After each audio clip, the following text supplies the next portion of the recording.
Assalamualaikum warahmatullahi wabarakatuh. Bismillahirrahmanirrahim. Alhamdulillahi hamdan katsiran thayyiban mubarakan fihi kama yuhibbu rabbuna wa yardah. Asyhadu an la ilaha illallah wahdahu la syarika lah wa la na'budu illa iyyah. Wa asyhadu anna Muhammadan 'abduhu wa rasuluhu la nabiyya ba'dah. Allahumma shalli wa sallim ala nabiyyina al-karim Sayyidina Muhammad ibn Abdullah wa ala alihi wa sahbihi wa tabi'ihim wa man tabi'ahum bi ihsanin ila yaumil qiyamah. Amma ba'du, qala Allah ta'ala fi kitabihil karim wa huwa asdaqul qailin. Ya ayyuhalladzina amanu taqullaha haqqa tuqatih wa la tamutunna illa wa antum muslimun. Wa qala Rasulullah sallallahu alaihi wasallam, fa inna asdaqal hadits kitabullah ta'ala wa khairul huda huda Muhammadin sallallahu alaihi wasallam wa syarrul umuri muhdatsatuha wa kullu muhdatsatin bid'ah wa kullu bid'atin dhalalah. Ma'asyiral muslimin rahimani Allah rahimakum, hadirin jamaah Masjid Al-Munawwar yang mudah-mudahan dirahmati Allah Subhanahu wa taala. Kita awali kajian kitab Bulughul Maram ini dengan memanjatkan puji syukur kita pada Allah Subhanahu wa taala yang telah begitu banyak memberikan nikmat-nikmatnya kepada kita sekalian. Namun nikmat yang utama adalah nikmat iman dan Islam. Nikmat ketika kita bisa menjalankan ibadah pada Allah Subhanahu wa taala. Dan salah satu ibadah pada Allah Subhanahu wa taala adalah dengan kita menghadiri kajian ilmu. Yang mudah-mudahan hadirnya kita di sini menjadi wasilah kita untuk bisa mendapatkan surga Allah Subhanahu wa taala. Salawat serta salam tak lupa kita sampaikan kepada Nabi kita Nabi Muhammad sallallahu alaihi wasallam beserta para keluarganya, para sahabatnya, para pengikutnya yang senantiasa istiqamah di dalam menjalankan sunnah-sunnahnya. Ma'asyiral muslimin, a'adzani Allah wa iyyakum, kaum muslimin yang mudah-mudahan dimuliakan Allah Subhanahu wa taala. Pada 2 pekan yang lalu kita masuk kepada hadis yang berkenaan dengan keutamaan sholat berjamaah. Rasulullah sallallahu alaihi wasallam menyebutkan salatul jama'ati afdalu min salatil fardhi bi 27 darajatan. Salat berjamaah itu lebih utama daripada salat sendiri, yang pahalanya derajatnya bisa sampai 27 derajat. Ini hadis yang diriwayatkan oleh Abdullah ibn Umar. Sedangkan Abu Hurairah radhiyallahu anhu menyebutkan bi 25 juz'an atau darajatan, dengan pahala yang 25 bagian atau 25 derajat. Jamaah sekalian, dari sini hadis ini menyebutkan tentang keutamaan salat berjamaah dibandingkan dengan salat sendiri, dengan menghasilkan pahala bisa 27 derajat atau dalam riwayat lain 25 derajat.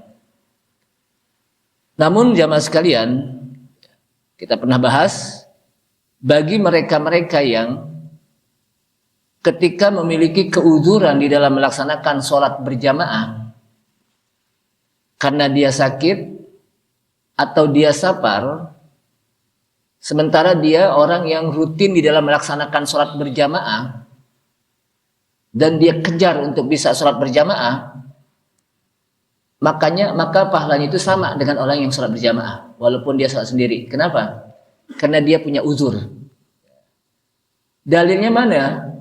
Hadis Rasulullah SAW menyebutkan, idza maridul abdu aw safara kutiba lahu ma kana ya'malu sahihan muqiman. Apabila seorang hamba dia sakit atau dalam perjalanan safar, perjalanan jauh, akan dicatat baginya sebagaimana yang pernah dia lakukan ketika dia sehat ketika dia dalam keadaan menetap. Ya.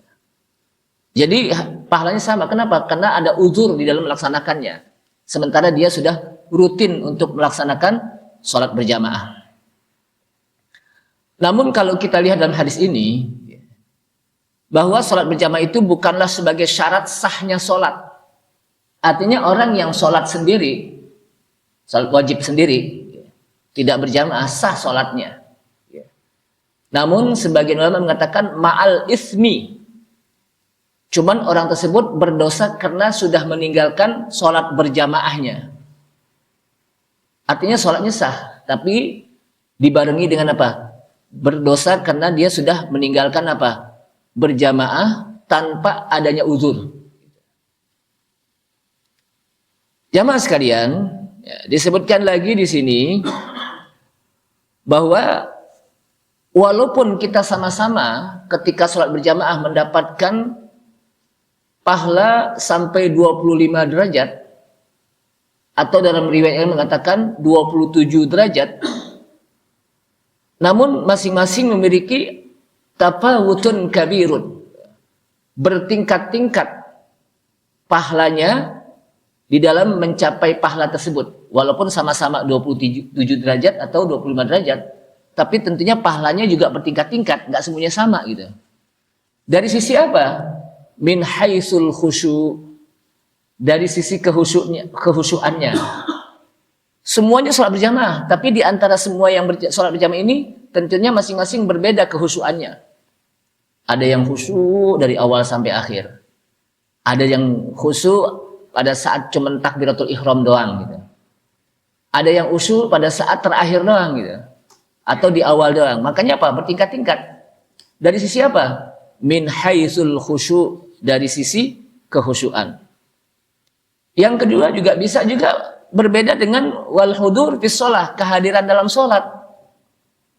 Ada yang dari awal nunggu azan, ada yang pas-pasan, ada yang rakaat terakhir baru datang, dia dapat apa? Rakaat terakhir itu juga apa? Terlihat. Jadi nggak semuanya sama gitu, tergantung apa? Kehadiran dalam sholat. Ada yang nunggu waktu, yang disebutkan apa? Bahwa orang itu memiliki keterikatan terhadap apa? Waktu sholat. Kemudian juga dilihat juga dari sisi pelaksanaannya. Apakah melakukannya itu baik atau enggak? Gitu. Apakah dia bacaannya bagus atau enggak? Ruku dan sujudnya sesuai apa tidak? Itu juga dilihat. Jadi enggak semuanya kok kita sih sama ya pahalanya 27 derajat. Enggak. Dilihat juga bertingkat-tingkat. Dari sisi kehusuannya, kehadiran sholatnya, dari melaksanakannya. Jamaah sekalian, nah dari sini ya, wala ala ikhtilafu dzalika yarji'u ila halil musalli was shalawat. Dari sini maka berbeda-beda pahala orang yang melaksanakan sholat walaupun bareng-bareng sholat. Dari sisi bihasbi kamalis sholat, dilihat dari sisi kesempurnaan sholat, yang dilakukan sholatnya sempurna apa enggak, sujudnya udah benar apa enggak, duduknya juga begitu, bacaannya udah benar apa enggak. Yang kedua wal muhafadzah, dari sisi menjaga waktu-waktunya, dari sisi gerakannya, dan juga termasuk kalau kita sholat itu dari sisi banyaknya jamaah. Semakin banyaknya jamaah, semakin kita banyak pahala juga gitu. Maka diharapkan Al-Munawwar itu sholat yang 5 waktu seperti sholat Jumat. Atau bisa juga seperti sholat Idul Adha atau Idul Fitri. Kira-kira kalau Idul Adha Idul Fitri, sholat di Al-Munawwar itu cukup apa enggak nih? Cukup enggak sholat Idul Adha Idul Fitri itu? Hampir berundak Pak, hampir ke atas-atas, hampir keluar-luar gitu. Nah sholat yang 5 waktu juga begitu diharapkan gitu. Kenapa? Karena semakin banyak jamaahnya, semakin banyak juga pahalanya kita. Dan dari sisi juga imam, dari sisi imam itu juga berbeda juga gitu. Kemudian juga dari sisi jaraknya, karena antara masjid dengan rumah kita itu langkah kita akan apa? Akan dijadikan pahala juga, dicatat oleh Allah Subhanahu wa taala. Pertama akan dihapuskan dosa-dosanya. Dan yang kedua, akan diangkat derajat kita dalam setiap satu langkah.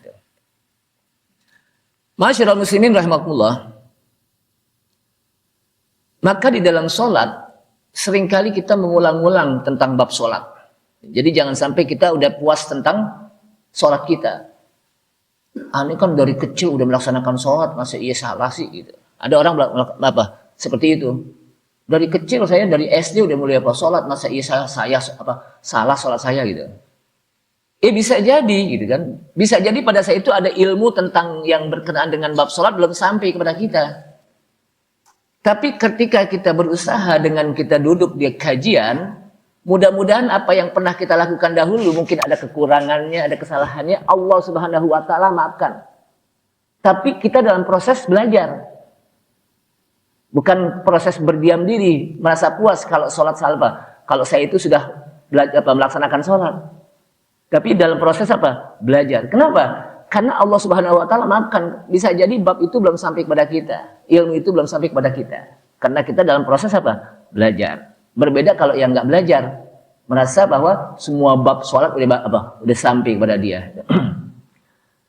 Jamaah sekalian, rahimakumullah. Ini tentang berkenaan dengan sholat berjamaah. Nah, di sini memang terjadi khilaf tentang masalah hukum orang yang sholat berjamaah atau hukum sholat berjamaah. Ajma'al muslimun ala masyru'iyati sholatil jamaah. Jadi kaum muslimin bersepakat bahwa disyariatkan bagi mereka untuk sholat berjamaah. Madhab yang mana saja? Al-Imam Syafi'i rahimahullah, Imam Malik rahimahullah, Imam Ahmad bin Hanbal rahimahullah, Imam Abu Hanifah rahimahullah, mereka bersepakat bahwa, dan ulama-ulama lain bersepakat bahwa sholat berjamaah itu disyariatkan, diperintahkan. Bahkan wa annaha min afdalit ta'at, dan bahwasanya sholat berjamaah itu termasuk juga bagian dari ketaatan yang utama. Wa inna makhtalafal a'immah fi hukmiha. Akan tetapi para imam mereka berselisih pendapat tentang apa hukum sholat berjamaah. Hukum sholat berjamaah ini. Faqad taqaddama annal a'immah ats-tsalatsah yarawna anna sholatal jamaah sunnatun muakkadatun la wajib. Maka sudah dibahas yang terdahulu bahwa sholat berjamaah itu ada yang berpendapat sunnah muakkadah, bukan wajib. Ingat, bukan sunnah saja, tapi muakkadah, yang sangat disunahkan, tidak wajib. Wa anna adh-dhahiriyah, sedangkan adh-dhahiriyah berpendapat, pendapat dhahiriyah itu Abu Daud az-Zahiri namanya Mazhab az-Zahiri mengatakan yarawnaha syartan li sihhatis shalah. Mereka berpendapat bahwa berjamaah itu merupakan syarat sahnya sholat. Bayangkan. Jadi Daud az-Zahiri ada namanya mazhab selain 4 ya. Sebetulnya mazhab itu bukan 4. Ada banyak. Namun disebutkan oleh para ulama mazhab yang dikenal dengan Ahlus Sunnah wal Jamaah yang masih berlaku itu adalah 4. Pertama Imam Ahmad yang dikenal dengan Hambali. Yang kedua juga Imam Malik yang dikenal Al-Maliki. Abu Hanifah yang dikenal Hanafi. Yang keempat adalah Al-Imam Syafi'i, Muhammad bin Idris Asy-Syafi'i yang dikenal mazhab Asy-Syafi'i. Maka ada lagi sebetulnya Az-Zahiri, mazhab Az-Zahiri yang mazhab ini melihat zahir ayat. Makanya disebut Az-Zahiri. Jadi melihat zahir ayat. Nah, dia mengatakan yarawnaha, berpendapat bahwa sholat berjamaah itu termasuk bagian dari syarat sahnya sholat. Artinya kalau kita tidak berjamaah berarti sholat kita sah apa enggak? Enggak, karena dia termasuk syarat sholat. Ini berbeda dengan 4 mazhab tadi ya. Jamaah sekalian,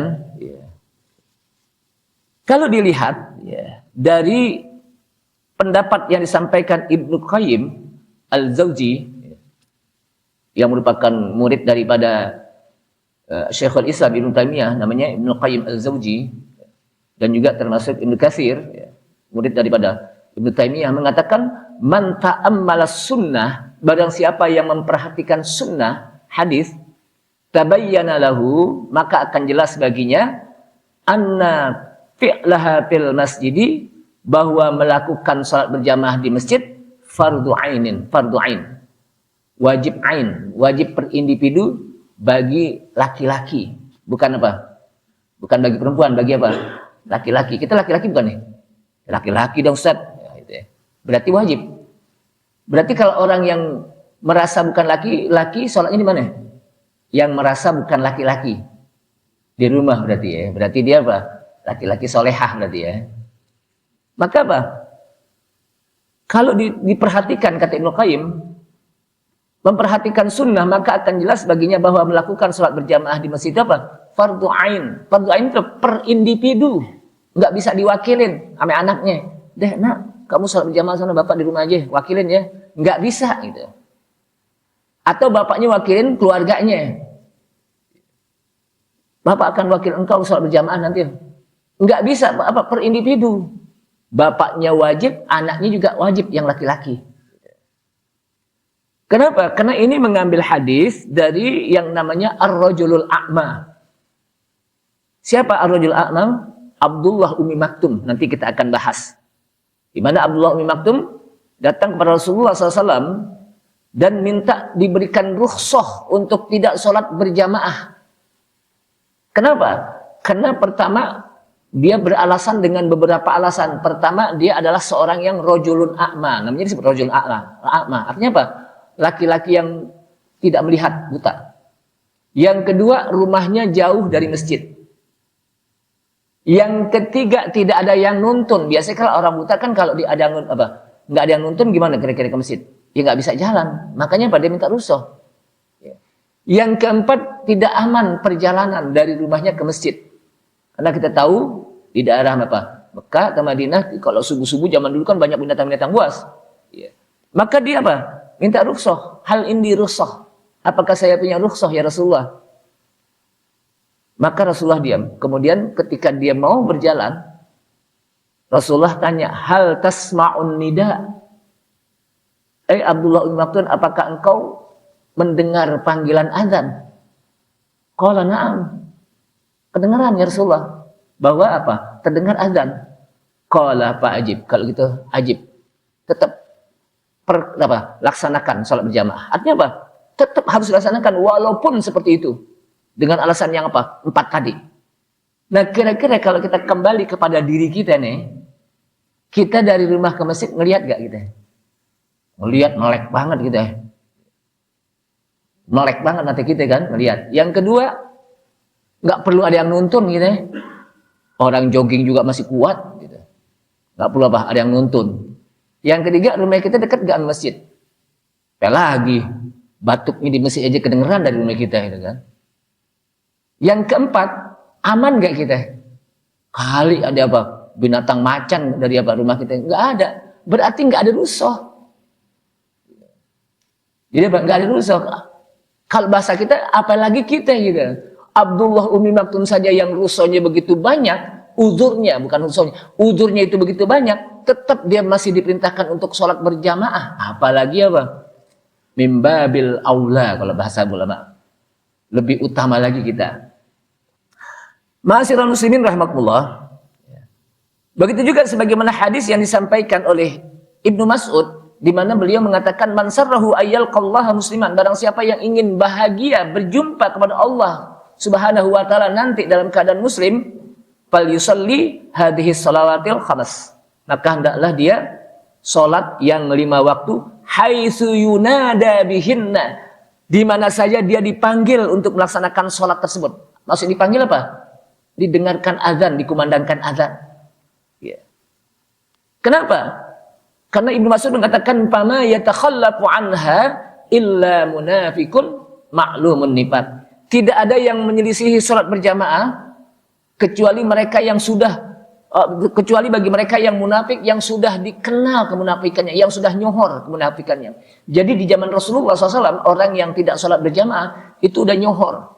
Oh, di sini munafik tuh. Salat berjamaah gitu. Jadi ciri-ciri orang yang munafik di zaman Rasulullah SAW dan para sahabat itu adalah orang apa? Tidak salat berjamaah. Masyaallah muslimin rahimakumullah. Jadi ini Ibnu Abbas mengatakan tentang seorang laki-laki yang tidak sholat berjamaah, maka kata Ibnu Abbas, huwa finnar, di api neraka. Dia di api apa? Neraka. Nah dari sini jamaah sekalian, walaupun terjadi apa? Perbedaan pendapat, ikhtilaful ulama tentang hukum sholat berjamaah, tapi paling tidak al-khuruj minal khilaf sunnah. Keluar dari khilaf itu sunnah. Seandainya orang yang melaksanakan seandainya kita sudah melaksanakan sholat berjamaah, berarti kita sudah gugur kewajiban kita untuk melaksanakan sholat berjamaah. Seandainya kita sudah melaksanakan sholat berjamaah, kemudian hukumnya sunnah, berarti kita sudah mendapatkan pahala sunnah. Jadi itu saja keluar dari apa? Khilaf sunnah. Masyarul muslimin rahimakumullah. Ada lagi sebuah ancaman hadis Rasulullah sallallahu alaihi wasallam bagi mereka yang meninggalkan sholat berjamaah. Wa an Abi Hurairah radhiyallahu anhu anna Rasulullah sallallahu alaihi wasallam qala. Abu Hurairah radhiyallahu anhu mengatakan bahwa Rasulullah SAW pernah bersabda. Sahabat Abu Hurairah itu adalah sahabat yang banyak meriwayatkan hadis Rasulullah sallallahu alaihi wasallam. Apa kata Rasulullah SAW? Walladzi nafsi biyadihi. Bayangkan Rasulullah memulai dengan bersumpah. Demi jiwaku yang berada di dalam kekuasaannya, di tangannya Allah Subhanahu wa taala. Laqad hamamtu an amura bihatabin fayuhtataba. Sungguh aku ingin agar aku memerintahkan orang mencari kayu bakar untuk dibakar kayu bakar tersebut. Summa amura bis shalah. Kemudian aku perintahkan orang-orang untuk melaksanakan sholat. Fayu'adzana laha. Kemudian apa? Melalui apa? Azan, diadzankan. Kan sholat itu apa? Melalui azan ya. Summa amura rajulan faya'umman nas. Kemudian aku perintahkan seorang untuk bisa menjadikan imam di tengah-tengah manusia. Summa ukhalifa ila rijalin. Kemudian aku melihat kepada seseorang. Aku beralih kepada seseorang yang la yashhaduna shalah. Dia tidak mau mau hadir salat. Wa uharriqu alaihim buyutahum. Untuk saya bakar atas mereka rumah-rumah mereka. Jadi untuk saya bakar rumah-rumah mereka. Ini sebuah ancaman. Ancaman keras dari Rasulullah SAW. Tapi bukan berarti juga ada orang yang tidak sholat berjamaah lalu rumahnya dibakar. Enggak. Ini yang disebut dengan apa? Darul mafasid muqaddamun ala jalbil masolih. Jadi menolak kerusakan itu lebih diutamakan daripada apa? Mengambil kebaikan. Jadi ini kata para ulama merupakan ancaman yang keras dari Rasulullah SAW. Artinya gini, contohnya kalau kita lagi merintahkan anak saking kesalnya sama anak nih, ntar saya apa? Macam-macam lah gitu. Nanti saya apa? Ikat nih. Tapi kan kita nggak tega juga kalau kita ikat anak di kamar gitu ya. Cuman ancaman doang gitu ya. Untuk apa? Nakut-nakutin. Karena ini merupakan awal dakwah Rasulullah SAW. Awal dakwah Rasulullah untuk menyampaikan tentang apa? Sholat berjamaah. Jadi memang manusia itu perlu diancam gitu. Walaupun pada pelaksanaannya juga nggak gitu.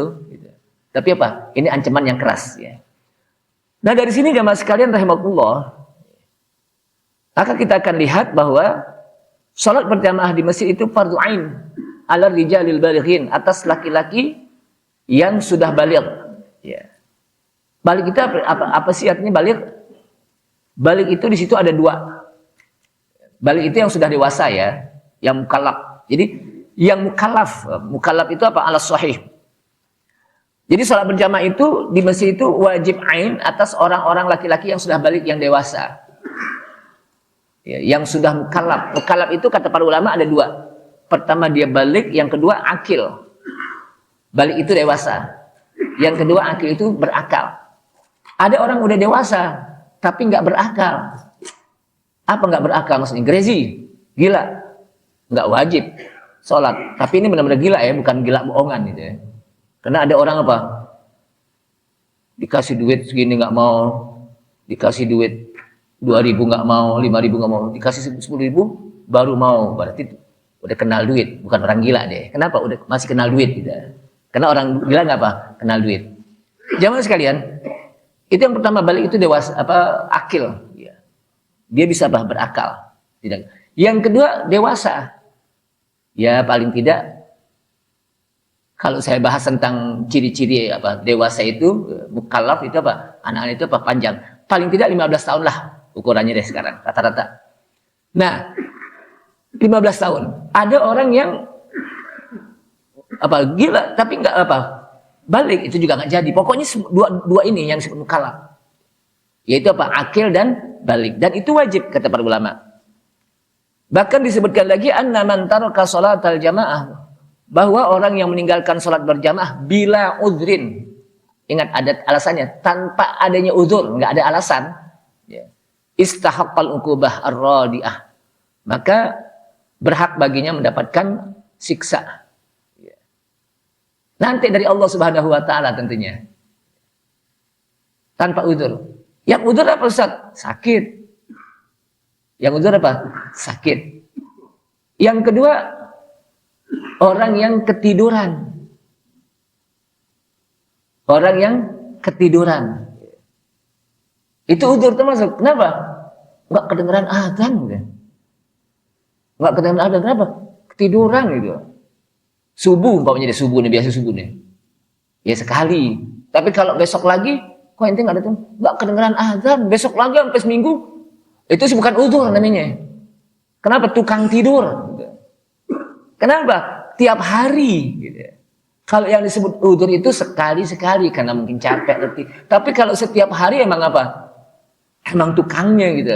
Emang udah nggak ada niat untuk sholat berjamaah di masjid gitu. Maka itu tidak, bukan udzur itu. Kemudian disebutkan lagi fadlu sholatil isya wal fajr. Di sini ada keutamaan salat isya dan salat fajar subuh. Jadi di sini ada keutamaan salat isya dan salat subuh di dalam melaksanakan salat berjamaah.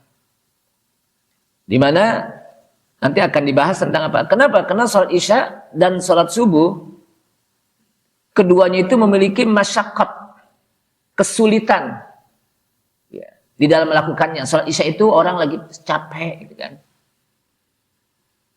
Apalagi dia waktu-waktu mau tidur, menjelang tidur. Yang kedua, salat subuh lagi tidur gitu. Maka dia punya masyaqqat, kesulitan dibandingkan dengan salat-salat lain.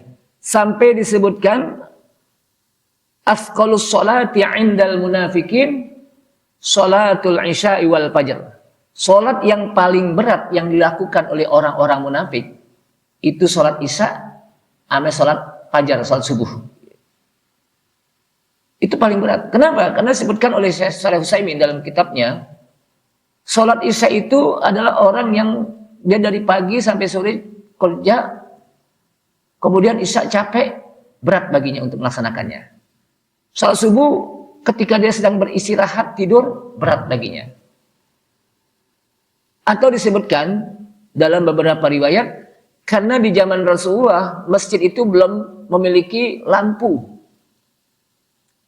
Jangankan zaman Rasulullah, tahun 60-an juga bagi bapak-bapak yang ngalamin kali ya, saya sih nggak ngalamin 60-an, 50-an. Itu juga lampu udah kayak ininya, tahu gak rokok, latu rokok. Kecil banget itu. Dulu kalau mau belajar juga pakai lampu templok. Lampu templok zaman dulu istilahnya.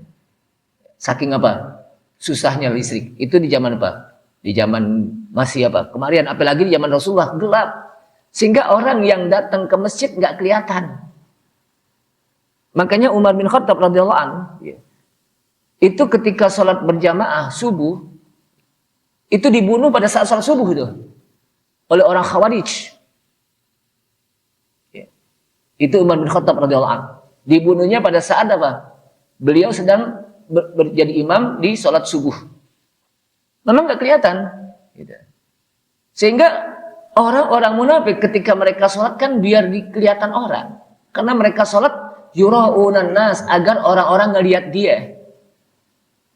Agar orang mengatakan bahwa dia itu bagian dari umat Islam. Makanya dia tidak melaksanakan. Kenapa? Nggak kelihatan sholat subuh dan sholat isya. Kemudian jamaah sekalian, Annama thaqalat salatal isya wal fajr ala arbabil batalah wal kasal. Makanya apa?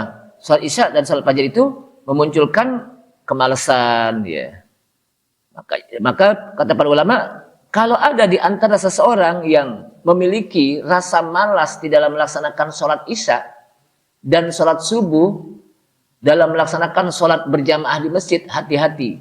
Hatinya memiliki penyakit nifaq. Hati-hati, dan ini perlu diobati dengan kita terus istiqomah dalam melaksanakan salat berjamaah.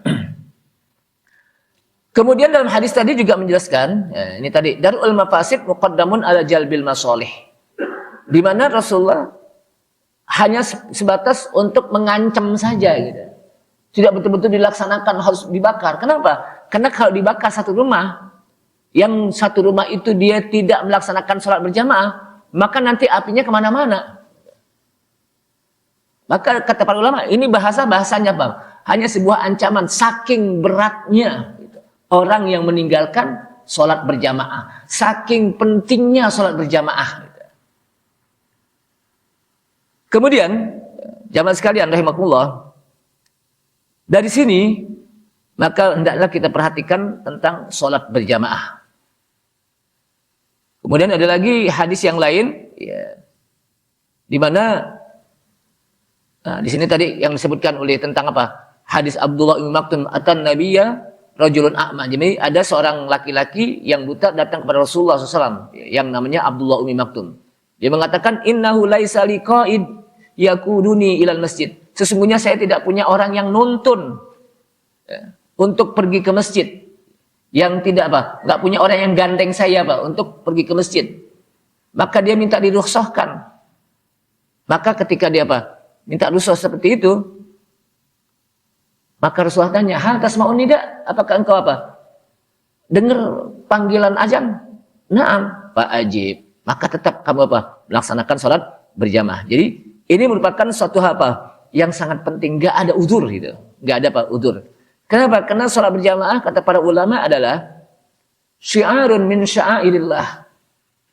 Satu syiar di antara agama-agama Allah adalah dengan sholat berjamaah. Jangan sampai sekeliling masjid banyak umat Islam tapi masjidnya kosong dari sholat berjamaah. Jangan sampai apa? Masjid itu apa? Kosong dari sholat berjamaah. Apalagi masjid itu tidak dikumandangkan azan. Jangan sampai masjid umat Islam tidak dikumandangkan azan. Kata para ulama, azan itu apa hukumnya? Saya pernah bahas dulu waktu itu. Fardu kifayah. Artinya kalau di dalam satu masjid nggak ada yang azan, maka orang yang ada di sekitar masjid itu berdosa. Tapi kalau sudah ada yang azan, maka gugur bagi yang lain. Makanya kita harus bersyukur para muadzin itu mereka mau mengumandangkan azan, kita sudah gugur kewajiban dengan sebab apa? Dia sudah azan. Kalau umpamanya lupa, kok dari tadi nggak azan nih? Ya. Perintahkan azan, jangan sampai apa? Kita berdosa kena dosanya nih. Kenapa? Masjid nggak kedengaran azan gitu. Tapi Ustaz kalau mati listrik gimana Ustaz? Tetap azan. Nggak perlu di sini, nggak kedengeran, di luar. Atau di atas gitu ya. Kan kita ada atas itu. Insya Allah kedengeran orang kalau di atas ya. Allahu Akbar, Allahu Akbar. Jadi nggak perlu apa. Kan kadang-kadang kan kalau suka masih mati listrik ya. Jadi tetap azan untuk menggugurkan kewajiban. Karena kalau tidak dikumandangkan azan, yang lain apa? Berdosa. Kan dulu kenapa sih pakai menara zaman dulu ya? Ya karena orang apa? Azan di menara biar sekeliling apa? Masjid itu kedengaran azan. Kalau sekarang kan nggak perlu pakai menara. Di zaman Rasulullah SAW ketika Bilal azan, maka para sahabat yang ada di Madinah itu kedengaran sekitarnya itu. Padahal nggak pakai speaker, nggak pakai apa? Nggak pakai sound system. Sekarang bahkan para sahabat itu berbondong-bondong mereka ke masjid ketika dikumandangkan azan. Bahkan sebelum azan pun ada yang sudah hadir. Nah sekarang dikumandangkan azan dengan speaker yang kenceng-kencengan, yang saling apa? Beradu antara masjid yang satu dengan yang lain, kan saling apa? Saling adzan yang sono, adzan yang sini. Tapi ada orang yang kedengeran tuh. Ada gak yang nggak kedengeran? Yang nggak kedengeran iman, yang dengar itu sebetulnya bukan kuping. Walaupun speakernya kenceng, kalau imannya tidak mendengarkan adzan, nggak kedengeran.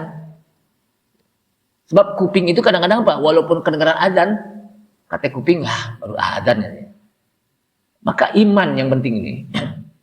Nah, oleh karena itu jamaah sekalian rahimakumullah, di sini Syekhul Islam mengatakan hadisul a'ma nassun fi ijabil jamaah. Kata Syekhul Islam, hadis tentang rajulun a'ma, seorang laki-laki yang buta yang dikenal dengan Abdullah Ummi Maktum, salah seorang muadzin Nabi. Jadi Rasulullah SAW disebutkan dalam hadis, kenapa Abdullah Ummi Maktum? Ini menjadi hukum bagi kita bahwa boleh seorang yang buta menjadi muadzin. Boleh seorang yang buta menjadi apa? Muadzin. Boleh seorang yang buta juga menjadi imam. Kalau dia bisa. Jamaah sekalian, dari hadis rajulun a'ma yaitu Abdullah Ummi Maktum menjelaskan nasun fi ijabil jamaah. Itu merupakan satu nas dalil kewajiban sholat berjamaah. Dengan dalil yang shorihan. Hadisnya shorih. Jelas banget gitu. Nggak bisa lagi ditafsir-tafsir gitu. Karena kadang-kadang kita menafsir-tafsirkan kan. Jadi kalau sudah hadisnya itu jelas, shorihan, dengan riwayat juga jelas, dan hadisnya teksnya juga lapatnya jelas, ya udah nggak perlu lagi tafsir lagi. Kenapa? Udah jelas mau dia tafsirin gimana gitu. Kan kadang-kadang kita ada ayat-ayat yang udah jelas, hadis yang udah jelas masih ditafsir-tafsirin aja gitu. Masih ditafsirin. Kalau udah jelas udah nggak pakai perlu penafsiran lagi. Tidak perlu lagi pakai istihad lagi. Kenapa? Udah jelas gitu. Tentang masalah hukum orang yang wanita berjilbab itu jelas dalam ayat Al-Qur'an. Nggak pakai ditafsir-tafsirkan lagi gitu. Tentang pembagian warisan itu udah jelas. Jadi jangan sampai dia mengatakan, ini kalau kita sekarang ini kan wanita karir, masa sama sih warisan laki sama perempuan? Itu kan zaman Rasulullah, bukan zaman sekarang. Al-Quran, kata para ulama, Al-Islam yaliku fi kulli zamanin wa makanin. Jadi Islam itu apa? Islam yaliku fi kulli zamanin wa makanin.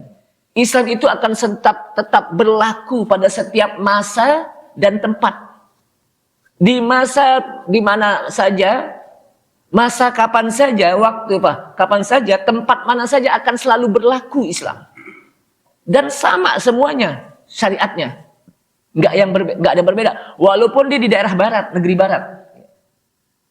Kita sholat umpamanya. Kira-kira sama nggak sholatnya kita sama sholatnya orang Amerika? Ya sama. 5 waktu tidak? Ya 5 waktu. Tentang haji, apalagi haji itu. Haji, kalau bapak-bapak pergi haji, itu sedunia sama semuanya. Dengan pakaian yang sama, gerakan yang sama, ketika tawaf juga sama. Gitu. Nggak ada yang beda. Tentang saum, puasa juga begitu. Jadi tidak ada yang berbeda. Tutup aurat juga begitu. Kenapa? Karena Islam itu selalu up to date, aktual pada setiap waktu dan tempat. Dan tidak sudah sempurna. Gitu. Nggak perlu lagi ditambah-tambah lagi. Gitu. Ini kan kadang-kadang banyak, itu kan di zaman Rasulullah, kita kan di zaman sekarang. Ya kalau masalahnya masalahnya itu mau mengimani Al-Quran atau tidak. Gitu. Jamaah sekalian, di sini disebutkan, ya, Al-Imam Syafi'i rahimahullah mengatakan, ammal jamaah fala rukhsata fiha illa min udrin. Al-Imam Syafi'i sebetulnya beliau mengatakan dalam pendapat beliau bahwa sholat berjamaah itu kan sunnah muakkadah. Tapi ternyata beliau juga mengatakan ammal jamaah, adapun sholat berjamaah fala rukhsata fiha, tidak ada rukhsah baginya illa min udrin, kecuali kalau dia ada udzur. Jadi kalau nggak ada udzur tetap dia sholat berjamaah. Ini kadang-kadang kita kan mengambil pendapat fatwanya cuma sepotong-sepotong gitu. Sepotong-sepotong. Yang kedua, kita hanya sekadar mengambil fatwa tapi tidak mengambil bagaimana perilakunya. Di mana Imam Syafi'i walaupun dia mengatakan sunnah muakkadah, tetap beliau melaksanakan sholat berjamaah dan tidak pernah meninggalkan kecuali udzur, sakit dan sebagainya. Nah, di sini jamaah sekalian, Syekhul Islam mengatakan man asarra ala tarkil jamaah. Saya menyampaikan pendapat-pendapat para ulama. Barang siapa yang terus-menerus meninggalkan sholat berjamaah, ingat ya. Asar itu apa? Terus-menerus dia melaksanakan apa? Barang siapa yang terus-menerus meninggalkan sholat berjamaah, terus-menerus, emang rutin gitu ya. Fahuwa athimun. Orang itu adalah orang yang berdosa. Mukhaliful kitab was sunnah. Orang itu sudah menyelisihi Alkitab dan as-sunnah. Wa ma kana alaihi salaful ummah, dan juga menyelisihi ulama-ulama salaful ummah, para sahabat. Bagaimana dengan orang yang apa? Tidak sholat, yang sholat aja sendiri dan dia meninggalkan sholat berjamaah saja apa? Sudah berdosa, apalagi orang yang tidak sholat. Yang sholat aja tidak berjamaah apa? Berdosa, apalagi yang tidak sholat. Banyak nggak umat Islam yang nggak sholat? Banyak. Subuh juga banyak. Udah kesiangan, nggak sholat lagi. Wallahu a'lam bishawab. Ini saja sudah isya. Mudah-mudahan bermanfaat dan mudah-mudahan ini menjadi semangat kita untuk kita hidupkan sholat berjamaah di lingkungan kita. Jangan sampai kita meninggalkan dan kita ajak anak-anak kita. Kita gandeng. Kalau anak kita masih kecil, kita tuntun, kita tenteng gitu anak kita untuk sholat berjamaah. Ini saja kita tutup. Subhanallah hamdika asyhadu an la ilaha illa anta astaghfiruka wa atubu ilaik. Wassalamualaikum warahmatullahi wabarakatuh.